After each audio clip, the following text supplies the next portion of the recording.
Hey friends, welcome to This Prepared Life. We are going to make a recipe today from freeze-dried apples. I'm going to walk you through rehydrating freeze-dried food. We're going to make the recipe together, and we are also going to compare between the same recipe made with freeze-dried ingredients and fresh.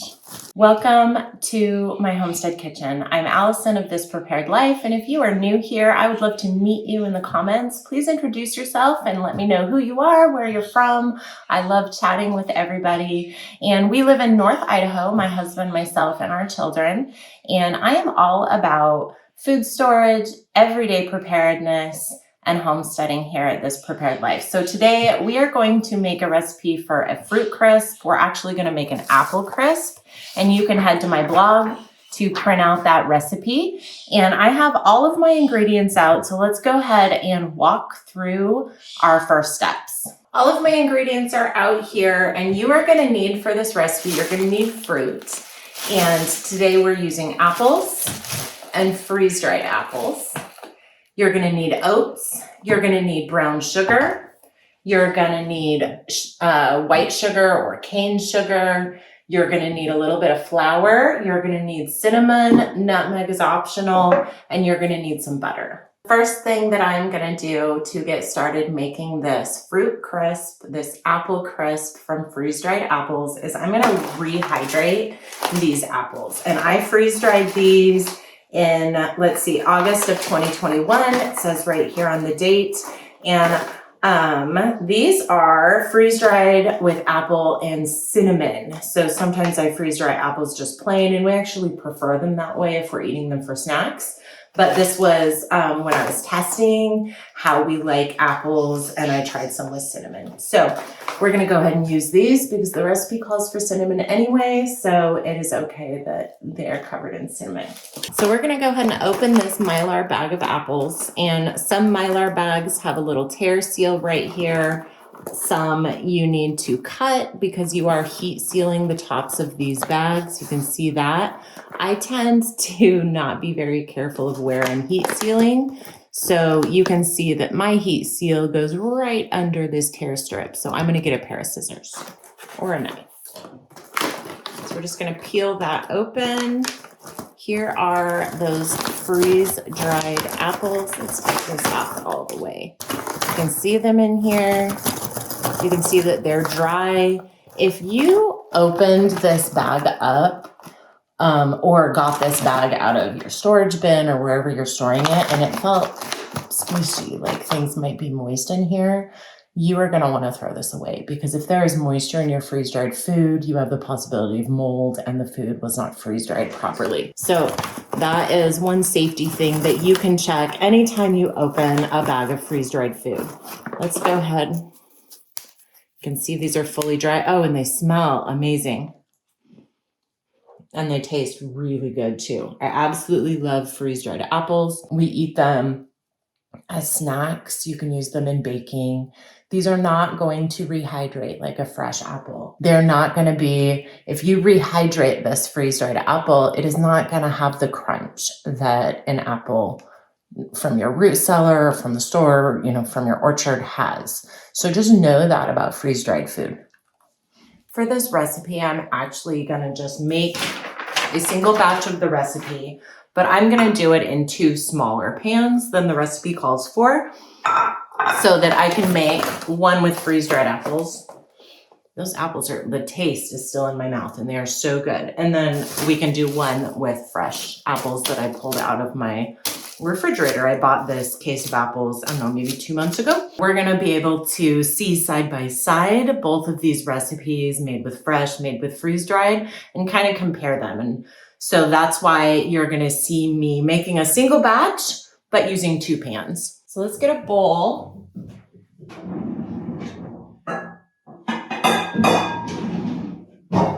This is probably bigger than what I need. And I am actually going to just dump these in this because I don't know how many I'm gonna need. This is the oxygen absorber, that goes in the trash. Those are not reusable.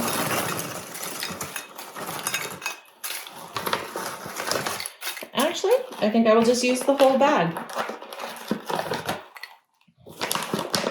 Some little crumbs in here, except for this one. I'm going to eat that one. To rehydrate these, we are just going to put them in this bowl.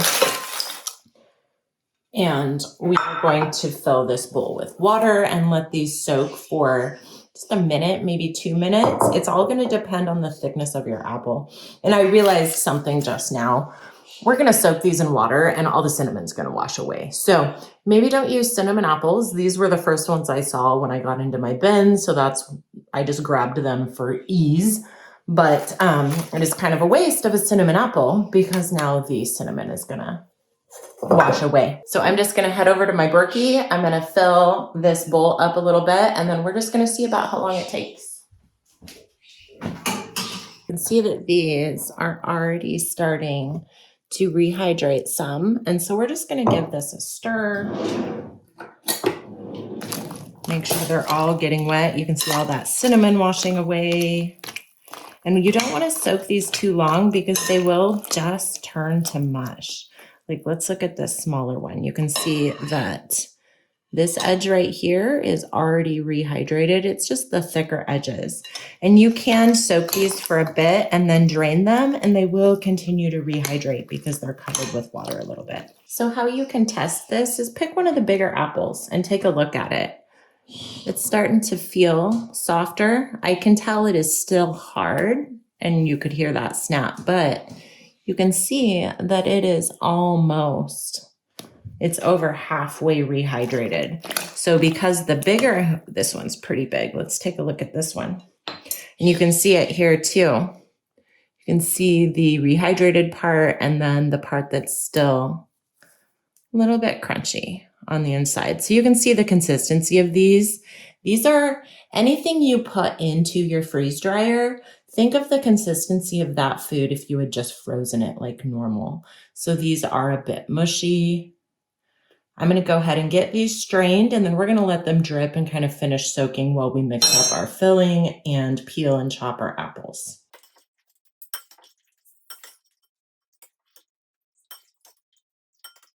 Take a look at all the cinnamon I just wasted in this bowl. Look at that. I'm kind of wondering if I can do something with that. I don't know. Okay, so we're going to let these drip for a bit. I'm just going to let them sit and drip into this bowl. So I'm going to set this aside. Here's a little rehydrated apple. It's fully rehydrated. There's no crunch. It still tastes like an apple and it tastes good. But it's missing that crunch that this apple would have, or that crunch that the freeze-dried, just as is apple had. The flavor is also a little bit muted in the rehydrated apples. While those sit and rehydrate, let's get our apples chopped and our topping made. I have my apples peeled, and I peeled these straight into my chicken bucket. We do give our chickens as many scraps as we can. So I'm going to go ahead and get these apples sliced up and put straight into the baking pan. And then we are going to add spices and a little bit of sugar to the apples. We'll check on our freeze-dried apples over here and make the topping.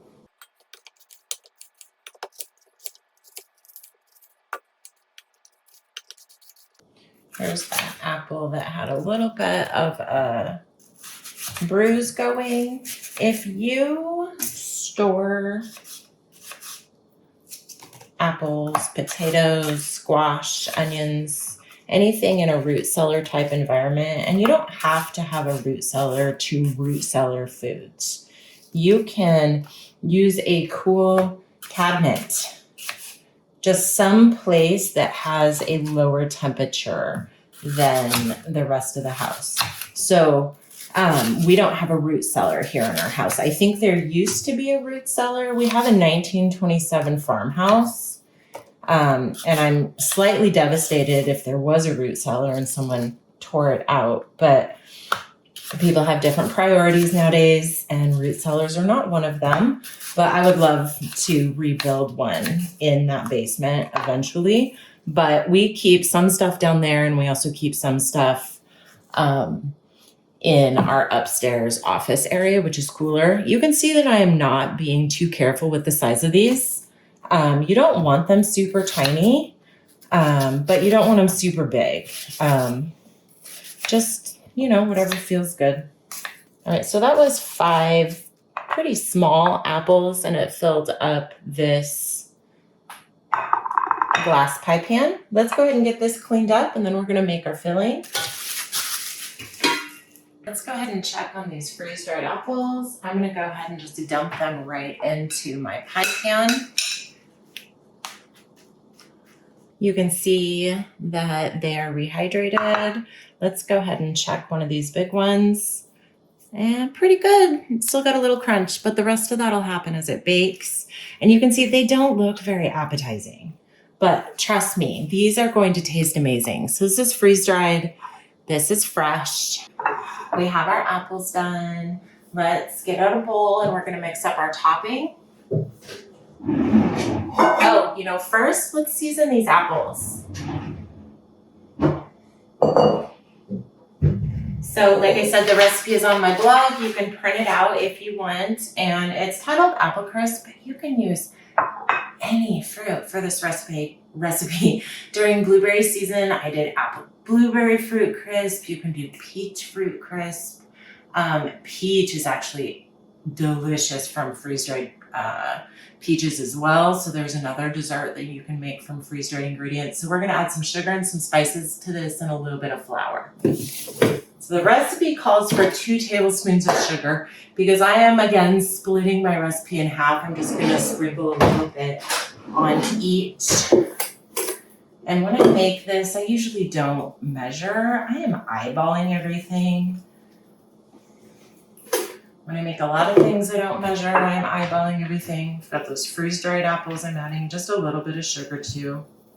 And you can add no sugar if you don't want to add any sugar. Let's sprinkle some cinnamon on the top. These ones, we'll put a little bit. It's not going to hurt anything. And some flour. You can leave out the flour if you want to. I usually add a little bit just because it helps it not be as runny. So a little bit of flour. Now let's stir these up. All right, that is one done. The fresh apple. Let's stir up the freeze-dried. I'm going to show you this. So you can just see how mushy these are. So these are already kind of like they have a cooked texture. So that is where it can impact your bake time, but you do want the crust to be done, the topping, when you bake it. So we're just gonna keep an eye on it. All right, so those are done. Let's mix up our topping. For this, we are going to need 1 cup of rolled oats.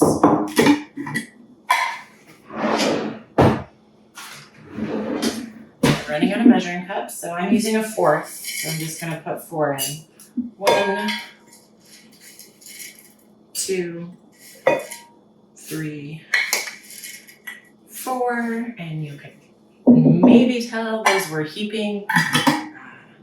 Again, I don't always measure. We're gonna need 1 cup of brown sugar.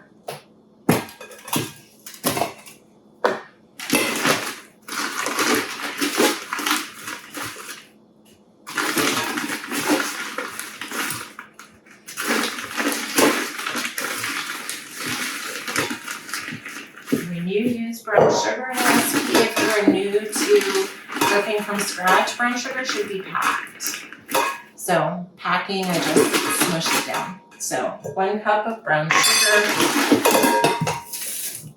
We are going to need 1/2 cup of flour, 1/2 teaspoon of nutmeg, and 1/2 teaspoon of cinnamon.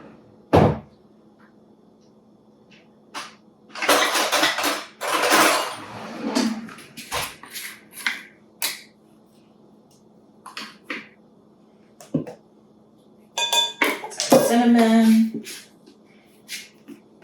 some nutmeg. I buy a lot of my spices in bulk, so they're often in jars. Let's add our flour. I am just gonna wipe this off over the sink so I don't have to dirty another measuring cup.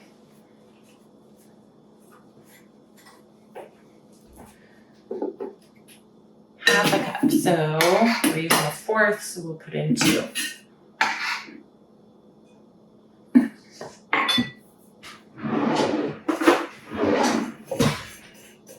Mixing that up. We are now going to add a half a cup of softened butter.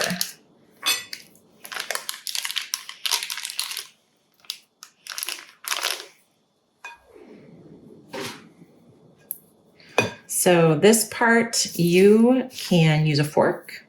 You can use a pastry brush. Let me show you what a pastry blender looks like. Not a pastry brush, a pastry blender.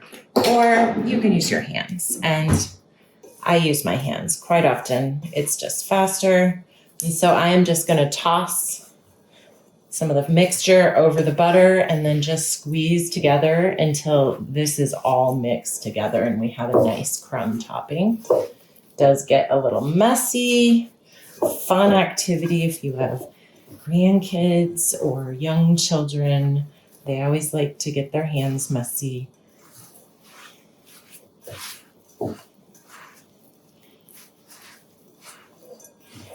So you can see that that is coming together and forming a crumb topping.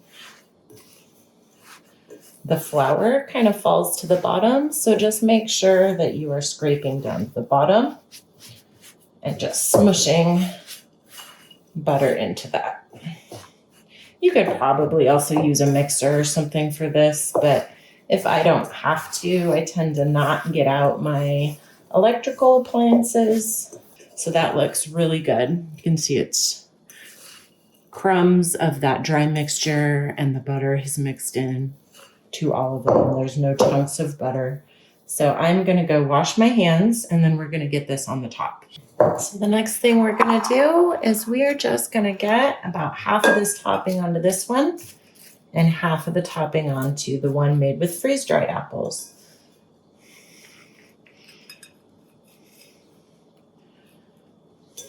If you like a lot of topping, you can, double the topping recipe.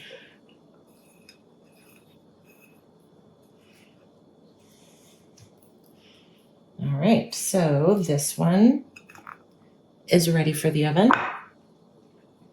Now we have our freeze-dried apples that do not look very appetizing, but trust me, this is going to be delicious.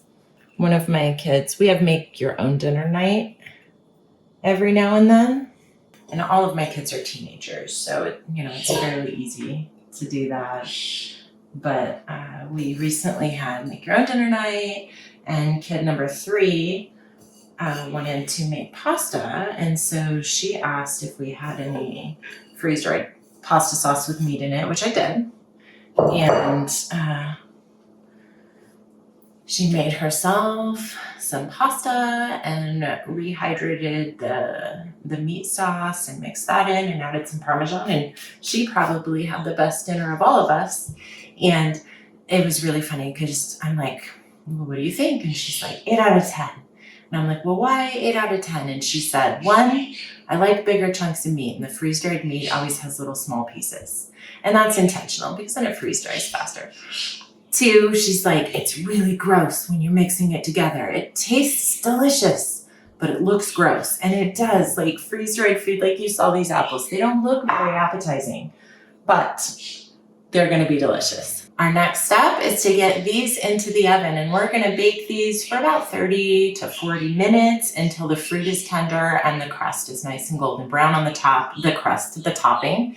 And I'm gonna keep an eye on this freeze-dry one because these apples are already a little soft. They're not crunchy like the fresh apples we used, so I don't want them to turn to mush, but I also need to make sure that the topping gets golden brown. So we're just gonna keep an eye on this one. And I'm gonna make sure to remember which one is which in the oven because I'm not sure if I could tell after I bake them.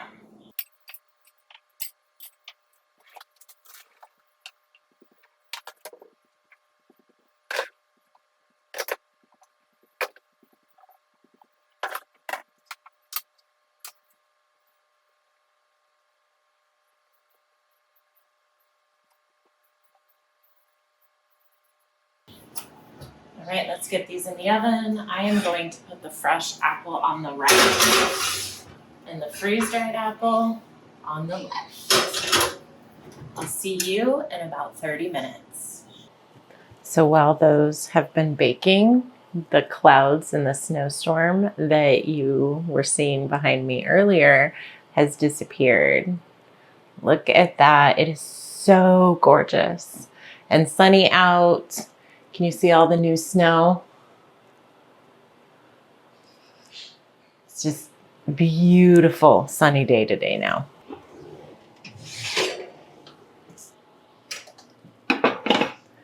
So these are done when the topping is golden brown, the apples are tender all the way through. I usually just stick a fork in it and they're a little bubbly. Let's go ahead and take a look at these. Are these not lovely? Can you tell which is which?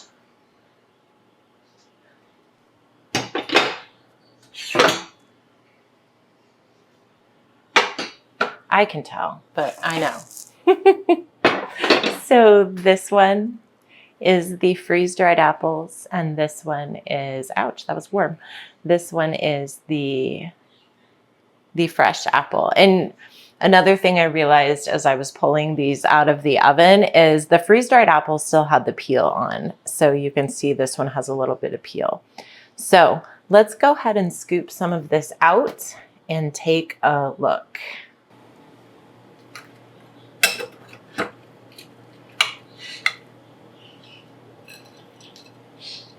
Look at that.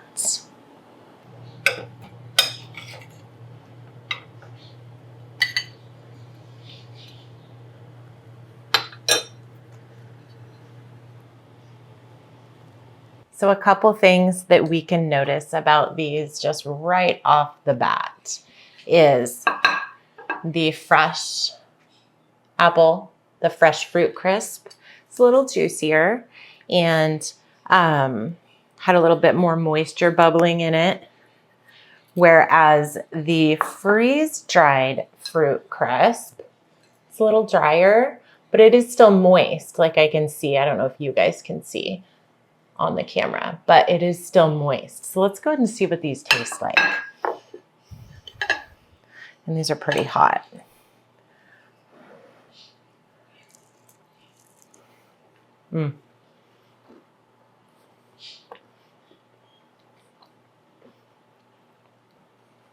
Fruit crisp is one of my favorite desserts.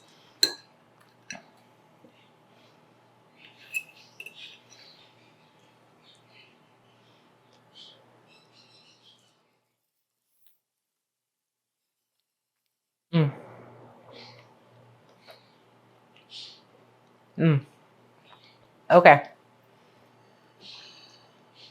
Freeze-dried is the one I ate second. Fresh is the one I ate first. The first thing that I noticed about the freeze-dried fruit crisp is that it has the peel on. I am not a fan of peel in like baked goods. So I can tell it's that, like, I don't even like peel on mashed potatoes. And I know some people do, I do not. So that's the first thing I notice. But the flavor is exactly the same. There's a little more cinnamon flavor in the freeze-dried one. But again, I used freeze-dried apples that were freeze-dried with cinnamon on them. So I think that batch just has more spice because the topping is that same batch of topping I split in half. So both are amazing. Highly recommend being able to make desserts and things with freeze-dried fruit on your pantry shelves. Thanks so much for watching.